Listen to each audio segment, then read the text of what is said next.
Welcome to GTV World News Today. I'm your moderator, Dr. Michelle Richards. I've invited several guest interviewers to our program today to ask Andrea Richards Scott some thought-provoking questions about her learning over the last 3 months. Please listen as we explore Andrea's reflections. First, we'll get started with a couple of overall questions. Then we'll proceed with the program. Andrea, what was your overall learning goal and intentions for your adult learning theory class? To be honest with you, when I first came into the program, I'm not sure that I had any specific learning goal or intention set. I was actually still excited about being accepted into the program at George Washington University, and I was looking forward with anticipation to the changes that would inevitably take place in me, both from a perspective of learning as an adult and the prospect of embarking on a new adventure. As I reflect back now, the unstated goal was to understand. I have a business degree and I spent the majority of my time working in corporate America or my own business. So I'm more used to an applied education where I learn something because I have to use it to pass a test, to get a job, or to run a business. This was my first exposure to theories and concepts about learning. I guess in the past, I just took it for granted that we learn. So, yes, the goal I had was to understand the readings, to make meaning for myself, to hear and process what my colleagues were saying, and to have all of that inform the body of knowledge that would continue to build as I go through this doctoral program and into my future career. What unexpected consequence did you receive from your participation in the course? Well, first, let me say, when I started the program, I was determined to get it. So I must have read each article several times. To my dismay, even after repeated readings, I still didn't feel like I understood some of the concepts. I was surprised when I went to Blackboard and I found that my classmates also struggled with the material. I know that I am a mature student, which, by the way, is a polite way of saying that I'm an older student. And I was initially concerned about whether that would be an issue in the program. Some of my colleagues are much younger than me. An unanticipated consequence, or maybe I like to call it a benefit, for participating in this course was the things I learned from my colleagues. Blackboard was an effective way for all of us to get our thoughts down. Even though we have class together, we're in different places in our careers or personal lives. So it's not always easy to develop relationships. Being able to see how people thought early on helped me to feel like I knew them a bit more. Then, as the semester progressed, having an underlying understanding about who they are and how they see the world helped to pave the foundation for relationship building. Thanks for sharing those initial thoughts with us. We're actually going to get into the meat of our discussion today. All the guests that have been invited to this forum have impacted Andrew's lifelong learning. Each guest will pose questions to Andrea, who will then take a moment to share her reflections. It is my distinct honor and pleasure to present our first guest, Mr. Gary Richards. Gary is your brother and has been one of your greatest supporters in pursuing your studies. He is here to find out your thoughts on learning life history, as well as context of learning and participation in adult learning.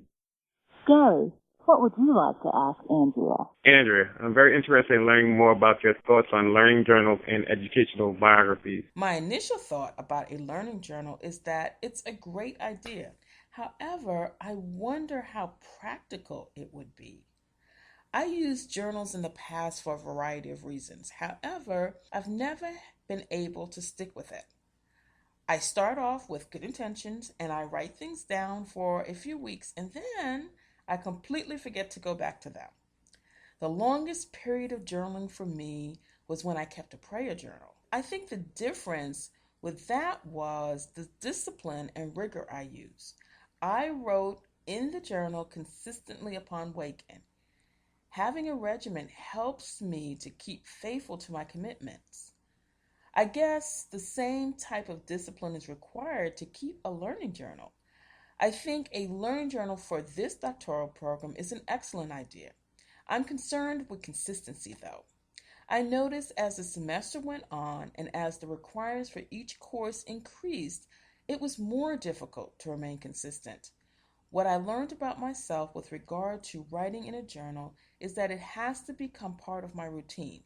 The other thing is that journal entries don't have to be lengthy. I think an electronic journal, like one on an iPad, may make more sense so that I can carry it around and make entries as they occur. You also asked about educational biographies. I actually enjoyed preparing one as part of our Learning Life History assignment. I actually went back as far as I could remember and reflected on every aspect of my formal and non formal education.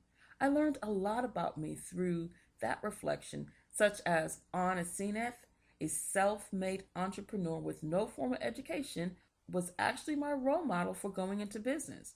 As a child, I watched her use her considerable domestic talents to supplement income for her family. She was a master chef and tailor with little more than a high school education. She had a home based business before it was in vogue. My educational biography allowed me to reflect on all types of learning that has taken place in my life, and now I have more respect for the informal and non formal ways that I've learned. Speaking of non-formal and informal learning, tell me your thoughts about that as well as what you think about lifelong learning. It is interesting to read the learning theories. As I read them, I think, where do I fit in? How am I positioned as a lifelong learner? I am keenly aware of my formal learning from elementary school through business school. But what about my non formal and informal learning? Until this class, I never gave those topics much thought. Now, it is obvious that the informal and non formal learning throughout my life has had significantly more impact than any formal education I've received. Prior formal education has always been about studying for a test and getting good grades. I've always considered myself a good student, so I thought I was approaching learning from the right perspective. However, now I understand that learning isn't about the grades as much as it is about making meaning. If I truly learn something, then that stays with me for the rest of my life. If I study for a test to regurgitate facts or formulas, then I will likely forget as soon as I pass the exam. I remember learning calculus in order to be admitted into the MBA program at University of Georgia. I knew that I would never need calculus again. Even though I got an A on the exam, I couldn't honestly tell you one thing about calculus today. That is the difference to me between formal and non-formal education. No one insists that you learn informally or non formally. It happens in context.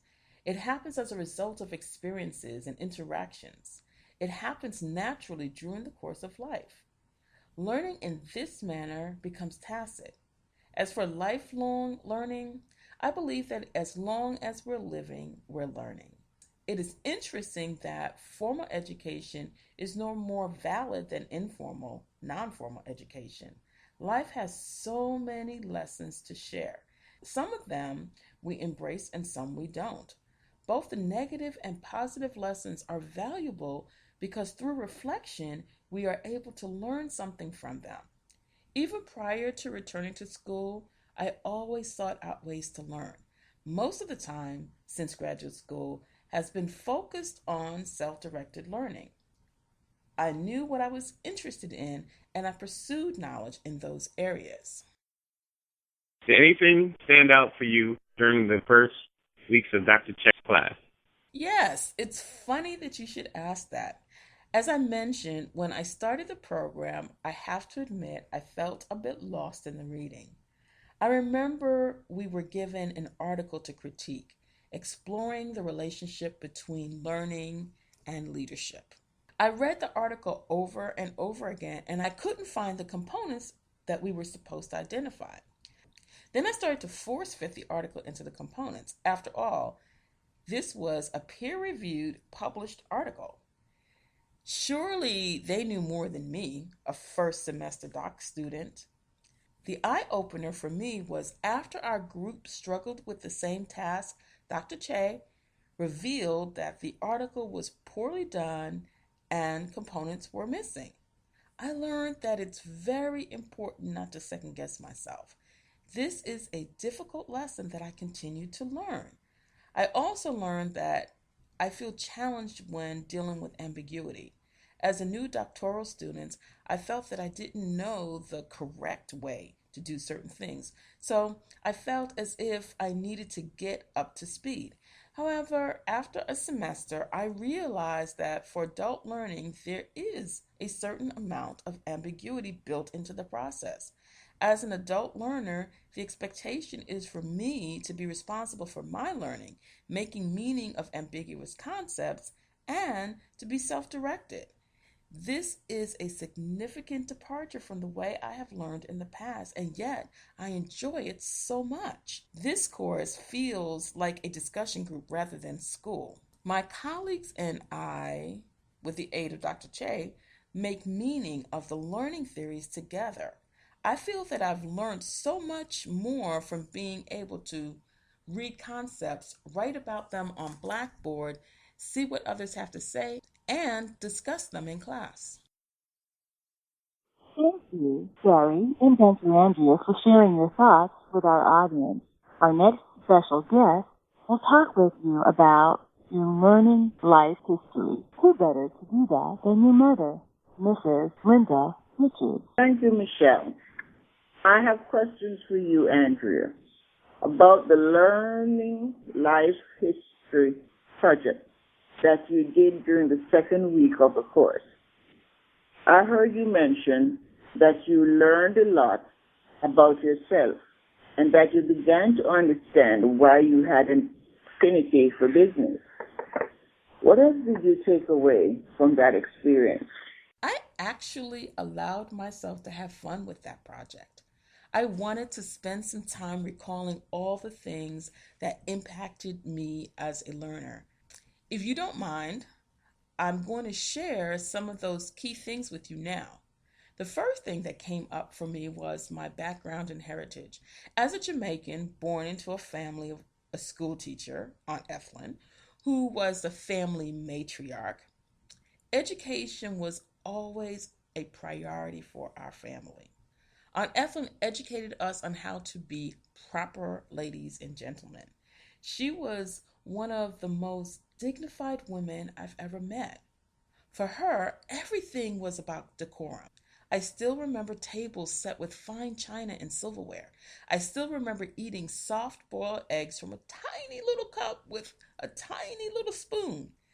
What I also noted from reflecting on my learning is that I don't remember much about my formal education unless it made an impact on me. So I can't remember most of my teachers from elementary school, middle school, or high school, or even graduate school for that matter. But I do remember certain ones like Mr. Morris in junior high and Mr. Mead in high school. Both of these teachers identified and encouraged my writing abilities. The other thing that stood out for me was that my work environment has typically been difficult. This type of trial always encouraged my learning and enabled me to rise to the challenge.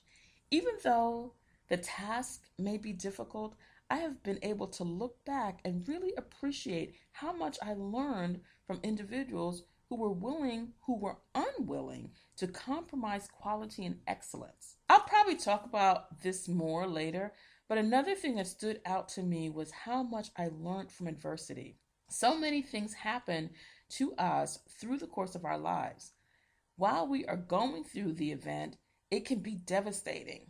However, in retrospect and with reflection, we may be able to find the good in the situation or at least learn and grow from it. My life history project also gave me an opportunity to reflect on the things that are really important to me, like my family, the influential people in my life, and the types of media that impact my learning. What does it mean for you to be an adult learner?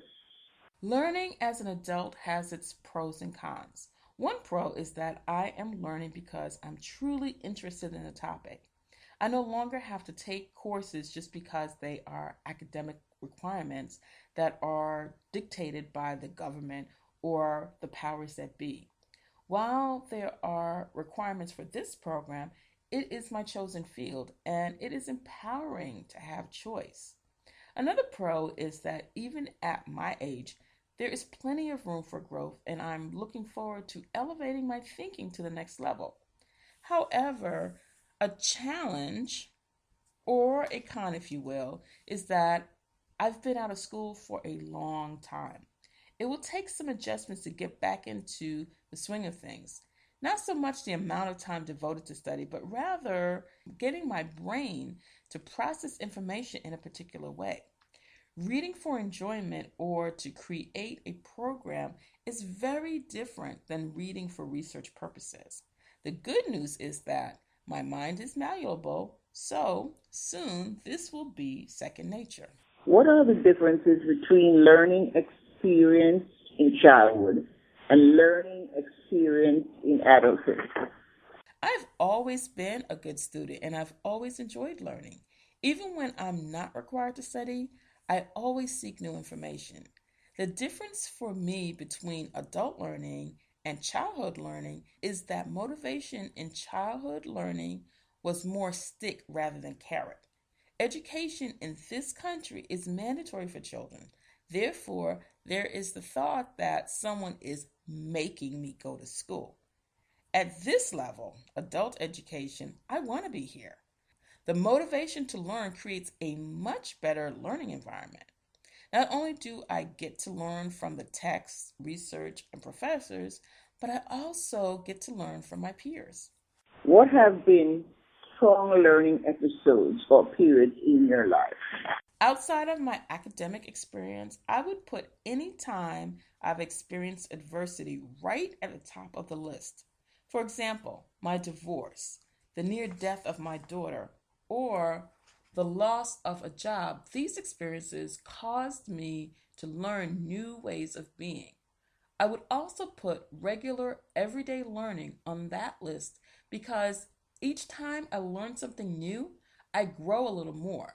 The challenge is to incorporate that new knowledge into practice. From childhood to today, what have you learned that helps or hinders you as an adult learner? The biggest thing that carries over from my childhood is my work ethic. I remember having to study my multiplication tables because my dad would randomly quiz me. In my house, reading a book was valued over playing a game. To this day, I'm not big on game playing. Good grades were expected, and going to college was a foregone conclusion. As a result of that, I lived up to the expectation and got good grades.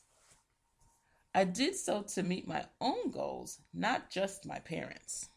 What resources do you use to learn, and how have you acquired them? I have learned that I am a very audiovisual learner. Being able to see graphic representations, videos, or listen to audio while I read is very helpful to me. This allows me to grasp the information more readily. For example, sometimes I use PowerPoint to create study notes and then I flip through them to reinforce what I've learned. I'm not sure how I acquired these resources. I guess they are carryover from my business activities. Thank you, Mrs. Richards.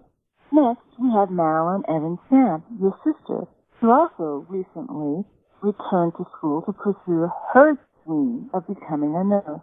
Marilyn has some questions for you about learning theories, andragogy, learning models, and orientations to learning.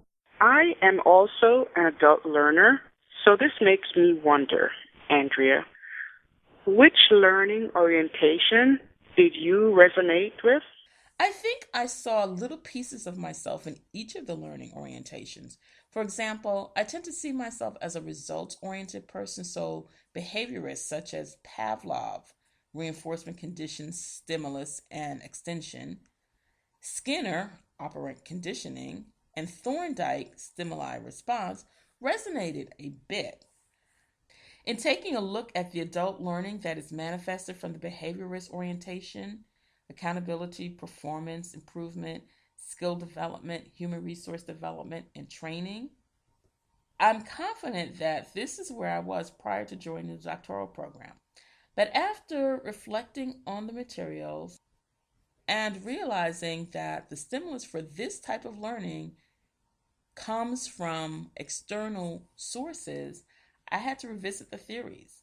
In some ways, I see myself as a humanist. As a life and business coach, my greatest joy is to help other people to fulfill their potential. This is why I started my professional practice. The cognitivist may be the orientation I identify with the least. While I know I have to process information, I struggle with memory. If I don't write it down, I forget almost immediately. Although the cognitive piece does come in with problem solving, since I'm fairly analytical, especially under stress. Without question, I am a constructionist. I spend a lot of time in my head attempting to make meaning of my experiences. At this stage in my life, I feel that I am in the moment. I'm here to learn, and this program provides a space for both individual and social development. It is exciting to try on new learning styles and practices such as experiential learning, transformational learning, reflective practice, community of practice, and situated learning. I also found the concept of internal locus of control versus external locus of control interesting. I think it helps explain why the same thing can happen to two different people, yet impact them in very different ways. An individual with an external locus of control may blame society or external forces and feel completely helpless, while an individual with an internal locus of control may reflect to discover solutions to their problems. What did you think of Heron's life cycle and learning cycles? I have to admit that they made me a bit dizzy. I underlined the text in 3 different colors, made notes, and drew boxes around different sections just to keep track. In the beginning, I understood what John Heron was saying about the 4 psychological models. So far, so good. Then he started talking about life cycles of the ego and the 3 basic polarities. I was still able to keep up. The example that he provided about the world of existence, where the cycle is emotion, imagery, discrimination, and action, was fine. This was still pretty easy to understand. He went on to discuss the basic learning cycle of the ego and the qualities needed for the life cycle to become the learning cycle. Then he began adding on to the model. The more he added, the more confusing it became. I read the material, but after a while, my mind wanted to take a break. I was frustrated with this chapter. I felt that if the author really wanted to promote his theories, he would do a better job of making it easier to understand. Then I had another thought. How much of this program is going to consist of theories and writings that seem to promote the author's intelligence over the reader's cognition? Did these authors think so lofty that the uninitiated would not be able to comprehend? Another question crossed my mind. Would I ever understand? After completing the first semester of this program, I see things very differently.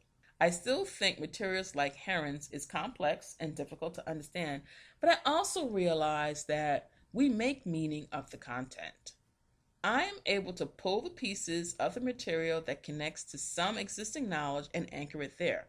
Later, when I reread Heron, I may have a totally different experience. What do you think the difference is between andragogy and pedagogy? It's a really interesting question. If you simply look up these 2 terms, You may be misled into thinking that andragogy points to learning in adulthood and pedagogy points to learning in childhood. However, it is not quite that simple. In the text, we learned that the difference between the terms deals with who's directing the learning. Andragogy is more student directed and pedagogy is more teacher directed. So, andragogy or adult learning is mainly about, as Knowles puts it, self direction, growing experience as a resource for learning, readiness for learning, immediacy of application of the knowledge, internal motivation, and reason for learning. Thank you, Marilyn. We turn next to 4 types of learning that you've covered this semester. Here to talk with you about experiential learning, self-directed learning, transformational learning, and social learning is Dr. LaShonda Weston, one of your colleagues and accountability partners. Andrea, you learned about experiential learning from your colleagues Hollingsworth and Dudley. Did anything stand out for you in this presentation or from the pre-session reading? I think it was effective that learning theories were presented in this manner. Reading the information and discussing it allows us to grasp material on one level. Preparing to present the materials to colleagues allows us to grasp it on another level. The learning for me took place on numerous levels. First, I read the information and attempted to make my own meaning of it. Writing on Blackboard and reading what everyone else wrote reinforced the learning. The added component of a workshop-style presentation allowed us to experience the learning. The added dimension of learning for me was that since I knew that I had to do a presentation in a couple of weeks, I wanted to learn quickly from my colleagues. They set the tone for the rest of the presentations. The other thing is that I learned about myself from the exercises, particularly the real estate exercise where we were asked to choose a neighborhood to live in. I went around the room and couldn't find a neighborhood that I liked and chose the one that I had the least problems with. It made me reflect on what else I'm willing to settle for. There was nothing in the rules that said I had to purchase a home that day. In real life, I would probably have asked a real estate agent to find me other homes or other neighborhoods. It also caused me to question my assumptions about face value judgments and realize that 2 people can look at the same situation and see something different. For example, when Malika indicated that she thought the neighborhood she chose was filled with wealthy people, I wondered how Westerners would have judged that neighborhood. One of the things that I have been exposed to over and over again in this class is the concept of understanding and valuing other people's differences. The other exercise was interesting as well, determining our personalities by the way we draw a pig. I thought it was interesting that Dr. Che asked about how the assessment tool was created. That was another point of learning for me. How do you answer questions that you may not have the answers to? In order to do so, you must think logically and critically. It makes perfect sense that the tool was created after having numerous people take the assessment and combine it with another instrument that assessed certain characteristics. Several things in the readings on experiential learning were of interest, particularly the discussion on dealing with emotions in the classroom. While I like the concept of using aromatherapy to elicit certain emotions, the feedback about allergies is taken under advisement. Sometime after reading this section, I went to an aromatherapy yoga class. There were probably 50 to 60 people in the room, all wearing a dab of a citrus type oil on their wrists. There were no incidents. I would imagine that if I advertised the program and indicated that aromatherapy would be used, then the person could choose whether or not to participate. I still think exploring aromatherapy combined with some type of experiential learning in a workshop setting might be interesting. Alturkey and Gilliard presented information on self-directed learning. What did you learn about yourself during that session or from the reading for this module? The exercise that stood out to me was a choice of either learning Japanese or sign language on your own, then learning it with a group. It was interesting to me that everyone learns differently. People immediately started either practicing the signs or learning the words out loud. My strategy was to try to anchor the new pieces of information to something else to make meaning of what I was learning. When we learned the materials in the group, we had more opportunity to discuss our process and try to determine which process worked more effectively. What I learned about myself from that exercise is that when I'm learning on my own, I need a systematic approach. I need to create structures that work for me. Often, this requires me to sequester myself to avoid distractions from external sources. I find this is the case even as I attempt to acquire new knowledge from this program. The numerous interruptions from my family members tend to be somewhat distracting. I learned that working within a group has its pros and cons as well. A group can help with the sharing of information and presentation of insights. However, if the group members are not on the same level or at the same place, it can be frustrating. Individuals can get left behind as the group forges ahead, or individuals may feel inhibited from moving forward as the group pauses to ponder something that seems obvious. I find that group dynamics plays out even as we work on group projects within the program. I've learned that each person is unique and has a specific way of operating within groups. The earlier you understand these nuances, the easier it will be to have an effective group. You work with Belfiore and Wheeler to deliver a presentation on transformational learning. How did this process differ from the previous session? Was there anything you'd like to add about the reading?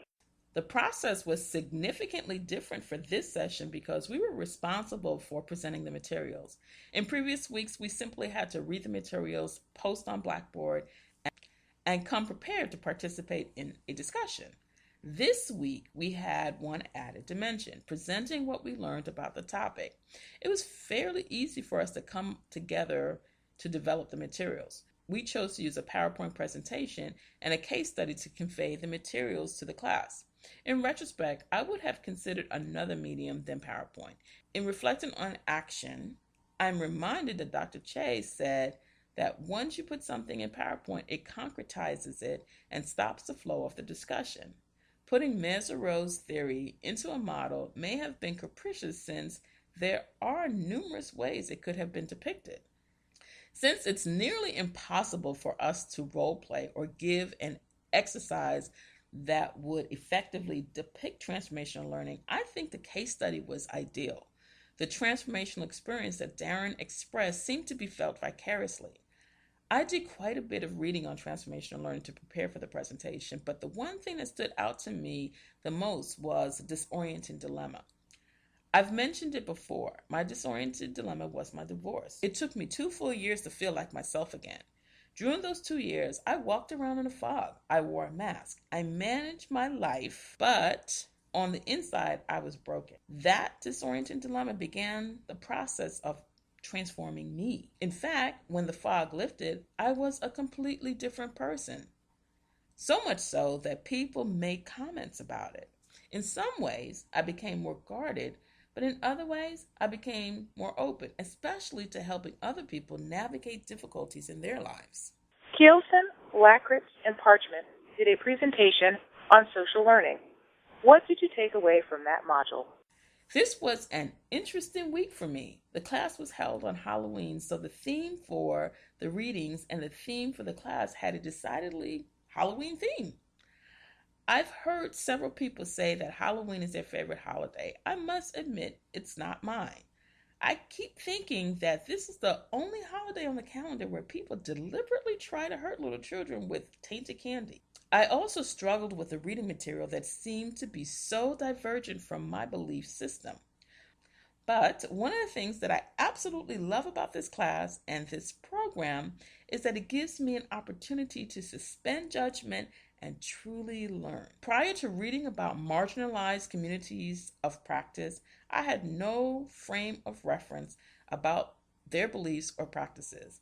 It is interesting that what you don't know, you tend to shun.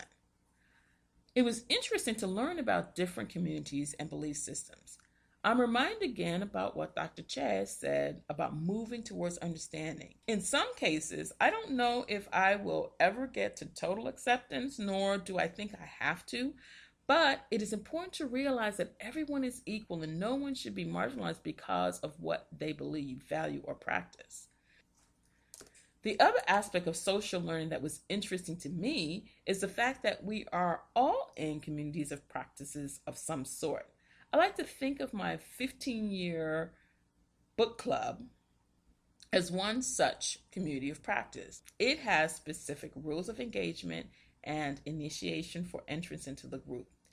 This is a women's only group that enables us to let our hair down, discuss books and other relevant topics, and get in a little therapy to keep us sane.